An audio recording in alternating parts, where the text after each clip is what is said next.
በጉጉት ሲጠበቅ የነበረው ሳይታችን ተለቀቀ። የትላልቅ ንግዶች መነሻ በሆነችው ተክለ ሃይማኖት ዘመናዊ ዱባይ ስታንዳርድ ሞል በአንድ ዓመት ጊዜ ውስጥ ተረክበው ወደ ስራ የሚገቡበትን ከ25 ካሬ ሜትር ጀምሮ ከበቂ የመኪና ማቆሚያ ጋር ከግራውንድ ፍሎር እስከ 3ኛ ፎቅ ድረስ ለመኪና መለዋወጫ፣ ለኤሌክትሮኒክስ፣ ለስቶር፣ ለካፍቴሪያ ሁሉንም እንደ ምርጫው ነግዶ ለማትረፍ ገዝቶ ለማከራየት ሱቅ ከነገበያው አቅርበንሎታል። እንዲሁም ፒያሳ ወዳጅነት ፓርክ ፊት ለፊት ባለ 1 መኝታ በ3.6 ሚሊዮን ብር፣ ባለ 2 መኝታ በ5.8 ሚሊዮን ብር ሙሉ ክፍያ በመሸጥ ላይ እንገኛለን። ለበለጠ መረጃ ከታች ባለው ስልክ ይደውሉ። ሜሪትስ ፕሮፐርቲ። ሰላም ጤና ይስጥልኝ። የተወደዳችሁ የሰለዳ ሚዲያ አድማጭ ተመልካቾቻችን እንዴት ቆያችሁ? ለዕለቱ መራርጠን ወደ እናንተ ለማድረስ ያዘጋጀናቸው አዳዲስ ትኩስና ወቅታዊ መረጃዎችን ይዘን ቀርበናል። መረጃዎቻችን እየተከታተላችሁ እስከ ፕሮግራማችን ፍጻሜ ከኛ ጋር እንድትቆዩ ከወዲሁ በታላቅ አክብሮት ጋብዛለሁኝ። የትግራይ ክልል ጊዜያዊ አስተዳደር ፕሬዝዳንት ሌተናል ጀነራል ታደሰ ወረደ ከፌዴራል ከፍተኛ ባለስልጣናት ጋር ለመነጋገር ወደ አዲስ አበባ አቀኑ።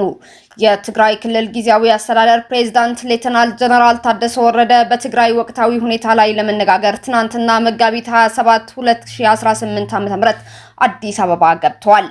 ሌተናል ጀነራል ታደሰ ወረደ በአዲስ አበባ በሚያደርጉት ጉብኝት ከጠቅላይ ሚኒስትር ዶክተር አብይ አህመድ እና ከሌሎች የፌዴራል ከፍተኛ ባለስልጣናት ጋር ተገናኝተው በትግራይ ክልል ወቅታዊ ጉዳዮች ላይ ይመክራሉ ተብሎም ይጠበቃል። ሌተናል ጀነራል ታደሰ ወረደ የትግራይ ክልል ጊዜያዊ አስተዳደርን ለአንድ ዓመት እንዲመሩ የተሰጣቸው የስልጣን ጊዜ የሚጠናቀቀው መጋቢት 30 2018 ዓ.ም ሲሆን በጠቅላይ ሚኒስትር ዶክተር አብይ አህመድ የተሰጣቸው ስልጣን የቀን ማብቂያው 2 ቀናቶች በቀሩበት ወቅት አዲስ አበባ መግባታቸው ቀጣይ የጊዜያዊ አስተዳደሩ ሁኔታ ምን ሊመስል እንደሚችል ይመክራሉ ተብሎም ይጠበቃል። ኢትዮጵያ ለትራንዚት መንገደኞች የ7 ቀን ነፃ የቪዛ አገልግሎት ልትፈቅድ መሆኑ ተገለጸ። የኢትዮጵያ ቱሪዝም ሚኒስቴር ቱሪዝምን ለማሳደግና የውጭ ምንዛሬ ግኝትን ለማሻሻል ለትራንዚት መንገደኞች እስከ 7 ቀናት የሚቆይ ነፃ የቪዛ አገልግሎት በቅርቡ ተግባራዊ ሊያደርግ መሆኑ ተገልጿል። የቱሪዝም ዘርፍን ለማሳደግ ታስቦ የተዘጋጀው የቪዛ ማሻሻያ በቅርቡ በሚኒስትሮች ምክር ቤት መጽደቁን የቱሪዝም ሚኒስቴር ሚኒስትር ዴኤታ አቶ ስለሺ ግርማ ገልጸዋል። ይህ ማሻሻያ በቦሌ ዓለም አቀፍ አውሮፕላን ማረፊያ አልፈው የሚሄዱ መንገደኞች ከ24 ሰዓት እስከ 7 ቀናት ያለምንም የቪዛ ክፍያ ኢትዮጵያን እንዲጎበኙ እድል የሚሰጥ ነው ተብሎለታል።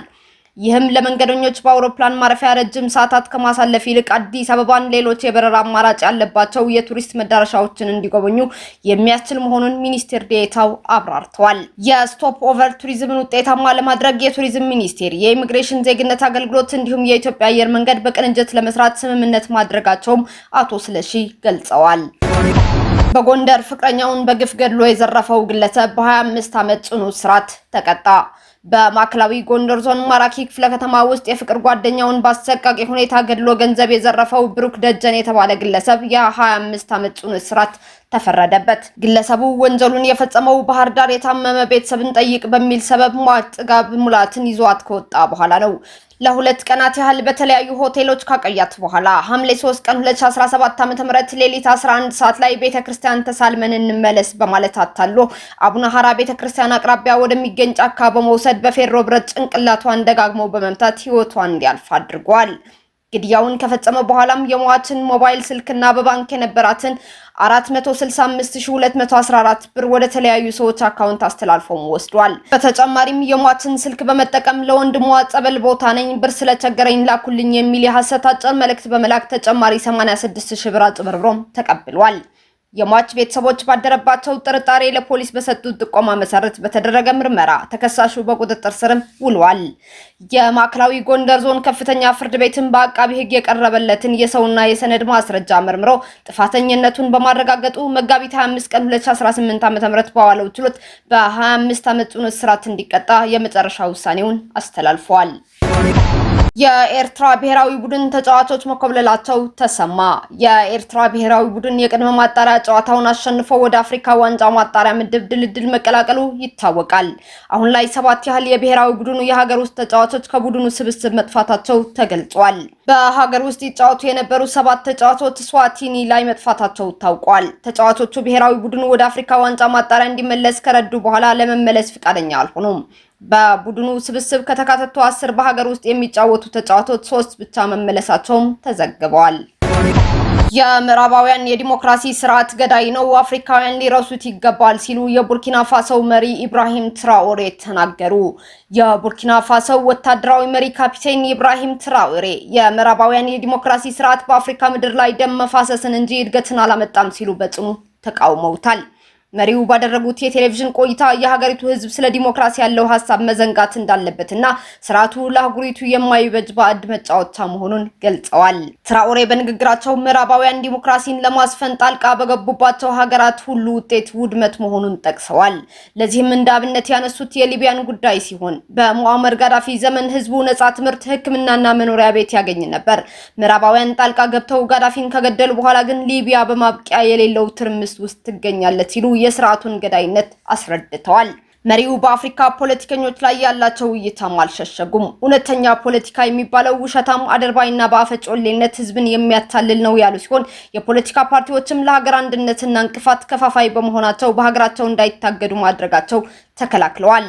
ከምዕራባውያን ኮፒ ፔስት አሰራር ወጥቶ የራስን መንገድ መከተል እንደሚገባ የገለጹት ትራኦሬ ከታች የሚነሳና በባህላዊ መሪዎች የሚታገዝ አዲስ ስርዓት መገንባት በቀን 6 ወይም 8 ሰዓት በመስራት ብቻ ሀገርን ማሳደግ እንደማይቻልና አፍሪካውያን የስራ ባህላቸውን መቀየር እንዳለባቸው ከምዕራባውያን እርዳታ መላቀቅና በኢኮኖሚም ሆነ በወታደራዊ መስክ ሉዓላዊነትን ማረጋገጥ የመሳሰሉ ነጥቦች እንደ መፍትሄ አስቀምጠዋል። ካፒቴን ትራኦሬ እንደ አውሮፓውያን አቆጣጠር በሐምሌ 2024 ምርጫ እንደሚያካሂዱ መጀመሪያ ላይ ቃል ገብተው የነበሩ ቢሆንም የስልጣን ዘመናቸው ለተጨማሪ 5 ዓመታት ማራዘማቸው ይታወሳል። ይህ የዲሞክራሲ አይበጀንም ንግግራቸው በስልጣን ላይ ለቆዩባቸው ዓመታት እንደ ርዕዮተ ዓለማዊ መከራከሪያ እየቀረበም ይገኛል። በአጠቃላይ የ38 ዓመቱ ወጣቱ መሪ መልእክት በግልጽ የኛ መንገድ አቤታዊ ነው፣ የማንንም ፈለግ አንከተልም ሆኗል። ኢራን የሆርሙዝ ወሽመጥ ዳግም ሊከፈት የሚችልበትን መንገድ ይፋ አደረገች። በኢራንና በአሜሪካ እስራኤል መካከል የቀጠለው ጦርነት ተከትሎ ተዘግቶ የቆየው ስትራቴጂካዊው የሆርሙዝ ወሽመጥ ዳግም ሊከፈት የሚችልበትን መንገድ የኢራን ፕሬዝዳንት ጽፈት ቤት አስታውቋል። እንደ ጽፈት ቤቱ መግለጫ ከሆነ ሰርጡ ክፍት ሆኖ የንግድ መርከቦች እንዲንቀሳቀሱ የሚፈቅደው ከሰርጡ የሚገኘው የትራንዚት ገቢ ኢራንን ሲክስ ነው ብለዋል። ይህም ማለት ገቢውን ኢራን በጦርነቱ ምክንያት የደረሰባትን ውድመት መተካት በሚችልበት ደረጃ ላይ ሲደርስ ብቻ ይሆናል ማለት ነው። ይህ ውሳኔ ይፋ የተደረገው ባለፈው ሳምንት መጨረሻ በኢራንና በኦማን የውጭ ጉዳይ ሚኒስቴር ዴታዎች እንዲሁም በባለሙያዎች መካከል የተደረገውን ዲፕሎማሲያዊ ውይይት ተከትሎ መሆኑን ቲአርቲ ወርልድ በዘገባው አስነብበዋል።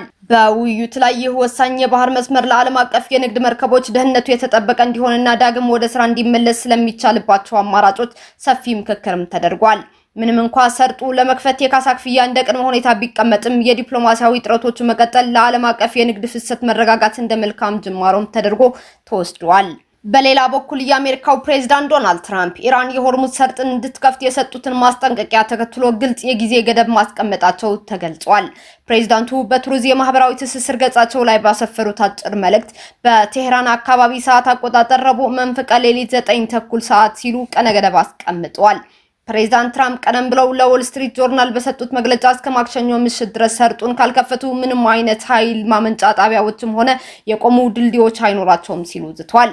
የትራምፕ አስተዳደር የሆርሙዝ ሰርጥ መዘጋትን እንደ ቀጥተኛ የኢኮኖሚ ጦርነት በመቁጠር ወታደራዊ እርምጃ ለመውሰድ ዝግጁ መሆናቸው እያሳየ ይገኛል ሲሉ ተንታኞችም እየተናገሩ ይገኛሉ። እስካሁን አብራችሁን ከኛ ጋር ስለነበራችሁ እያመሰገንኩኝ በሌሎች መረጃዎች እስክንመለስ እንደተለመደው የሶለዳ ሚዲያ ቤተሰብ በመሆን ላይክ፣ ሼር፣ ሰብስክራይብ ማድረጋችሁን አትርሱ። አዳዲስ ትኩስና ወቅታዊ መረጃዎቻችን በቶሎ እንዲደርሷችሁ የደወል ምልክቷን ይጫኑ። ስኬት፣ ድልና ሰላም ለኢትዮጵያውያን። ሶለዳ ሚዲያ